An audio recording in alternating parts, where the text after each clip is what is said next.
ఆకాశపు వాకిళ్లు విప్పి పట్టజాలనంత విస్తారమైన దీవెనలు మీకు కుమ్మరించెదను. ఎవరిస్తున్నారు ఈ వాక్యము? దేవుడు. అందుకే అబ్రహాము ఏమంటాడంటే, యెహోవా యుద్ధము చేసింది యెహోవా, మనమేం చేసేది ఏమీ లేదు. నేను ఎవరి పేరు, ఈరోజు ఆ వాక్యం ఉందాం కదా, నేను ఎవరి పేరిట వస్తున్నాను? యెహోవా పేరిట వస్తున్నా. నాకు ఏమొద్దు?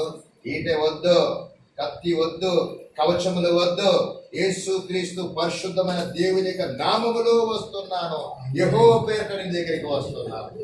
7 అడుగుల వాడు, అజానుభావుడట. ఎవడు యుద్ధానికి రావట్లా. మీరు ఎవరు యుద్ధం చేయొద్దు. దేవుడు ఏమి మాట్లాడుతున్నాడో అది మాత్రం చేస్తే చాలు. దేవునికి స్తోత్రం.